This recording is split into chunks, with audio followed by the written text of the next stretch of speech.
ডিনারে মাঝে সাঝে রুটির বদলে পাস্তা খেতে ভালো লাগে, তাই ফ্রাইং প্যানে বাটার নিয়েছি, রসুন কুচি দিয়েছি, ময়দা দিয়েছি, একটু ময়দাটা ভাজা করার পর দিয়েছি চিকেন স্টক, তারপরে দিয়েছি দুধ, তাতে দিয়েছি পরিমাণ মতো নুন, গোলমরিচ, অরিগ্যানো, চিলি ফ্লেক্স দিয়ে একটা হোয়াইট সস বানিয়ে নিয়েছি।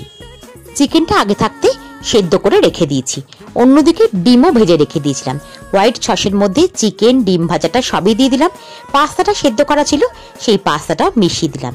আর কিছুটা ভেজিটেবল সতে করে রেখেছিলাম, একটু পেঁয়াজ আর একটু ক্যাপসিকাম, এটাও দিয়ে দিলাম। আর দিলাম কিছুটা পাস্তার সেদ্ধ করা জল। ওই জলটা দিলে কিন্তু পাস্তার টেস্টটা আরো বেশি ভালো হয়। আর দরাজ হাতে দিতে হবে চিজ। চিজ যত দেবেন তত টেস্টি। তার উপরে আরেকটু চিলি ফ্লেক্স আর একটু গোলমরিচ গুঁড়ো দিয়ে দিয়েছিলাম, যাতে টেস্টটা আরো বেশি ভালো হয়। একটু সতে করা ভেজিটেবলসের সাথে আমি এই পাস্তাটা সার্ভ করেছিলাম। ভালো লাগলে একটা লাইক দেবেন। আমি খোসপাড়ি পরম্পরার চৈতালি, আজ তবে আসি।